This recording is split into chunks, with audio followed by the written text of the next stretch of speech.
The world was watching one summit in Beijing, but if you look closer, something much bigger was happening. At the exact same moment Donald Trump sat face to face with Xi Jinping in China, the rest of the world's major powers were holding emergency level meetings across Asia and Eurasia.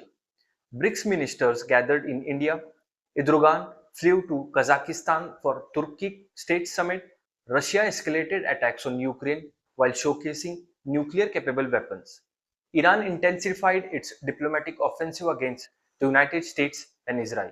This does not look like coincidence anymore. It looks like the world is reorganizing itself in real time. And the center of it all is one question: who will define the next world order? Because right now, China appears to be signaling that the era of uncontested American dominance is ending. The Trump Xi summit in Beijing was supposed to stabilize the relationship between the world's two largest superpowers.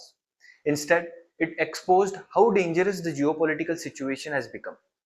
During the meetings, Xi Jinping reportedly warned Trump directly that mishandling Taiwan could lead to two countries towards conflict. Multiple reports describe the warning as unusually blunt and severe. That single statement matters far beyond Taiwan. China was effectively telling Washington that there are now red lines the United States cannot cross without consequences. And timing matters here. The summit comes while the Middle East is already on fire. The United States and Iran are locked in collapsing negotiations. Israel continues military operations across Gaza, Lebanon, Syria, and Iranian linked targets. Oil routes through the Strait of Hormuz remain under global attention.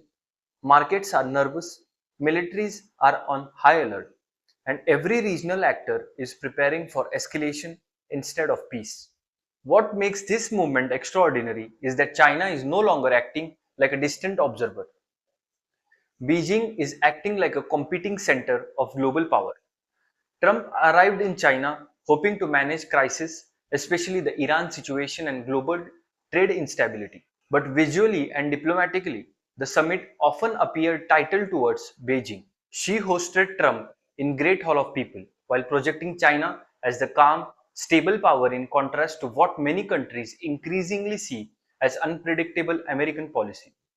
And while that summit unfolded in Beijing, another major geopolitical gathering was happening in New Delhi, India.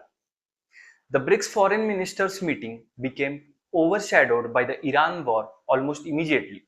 Iran used the platform to urge BRICS nations to condemn what it called US-Israeli aggressions and demanded stronger collective resistance against Western military power. Iranian officials urged that the American-led global order belongs in the garbage of history. This language is not symbolic anymore.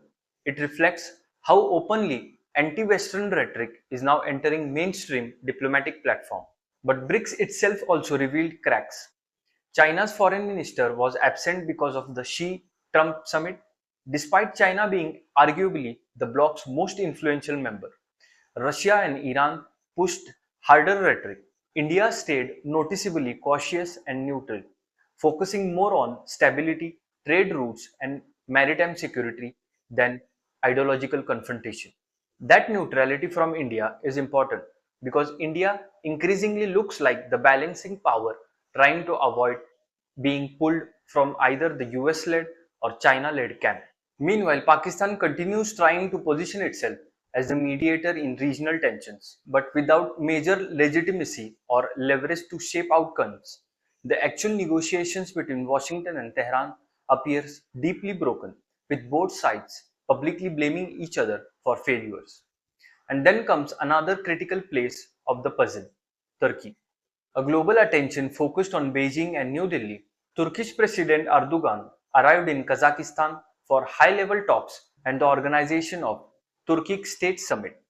The meetings focused on economic integration, defense cooperation, transport corridors, and deeper strategic alignment across Central Asia.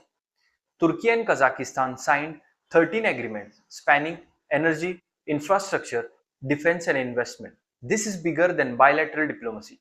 Turkey is trying to build the influence across the Turkic world, stretching from Anatolia into Central Asia, a region increasingly becoming critical for energy logistics, trade routes, and geopolitical competition between China, Russia, Europe, and the United States. Erdogan has repeatedly framed the Turkic world as essential for future balance of Eurasia.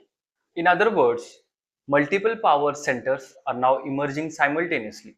China is challenging US dominance in East Asia. Russia is escalating military in Europe. Iran is trying to rally anti Western coalitions. Turkey is building regional influence in Eurasia. BRICS is attempting to become a political counterweight to the G7, and the United States is trying to manage all of these crises at once. That is an extremely dangerous combination, especially because Russia is escalating again. Just days after celebrating Victory Day tied to the World War II, Moscow intensified drone attacks on Ukraine while also highlighting the Sarmat missile system, one of the Russia's most powerful nuclear capable strategic weapons. The message from Moscow is clear. Russia is prepared for long term confrontation with the West. And when you connect all these events together, a frightening pattern begins to emerge. These meetings are not isolated diplomatic events, they are preparations.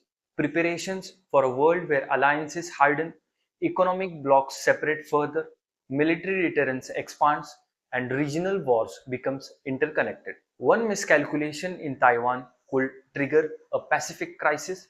One escalation involving Iran could shut down global energy flow.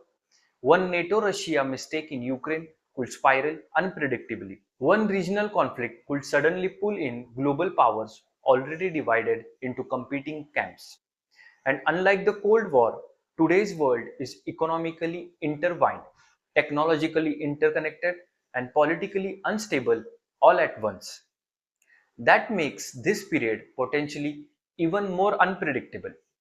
The terrifying part is that every leader involved believes that they are acting defensively. China says it is defending sovereignty, America says it is defending global stability, Russia says it is resisting NATO expansion, Iran says it is resisting aggression, Turkey says it is protecting Eurasian interest, Israel says it is ensuring survival. But history shows that when every major power believes it is acting defensively, the risk of catastrophe rises dramatically. The meetings we are seeing right now may one day be remembered as the diplomatic signals that warned the world a massive geopolitical transition was underway, or they may become the final attempts to stop that transition from turning into something far worse. Because right now, the world is entering a moment where no one truly knows where the limits are anymore. And once great powers stop understanding each other's limits, history becomes extremely dangerous.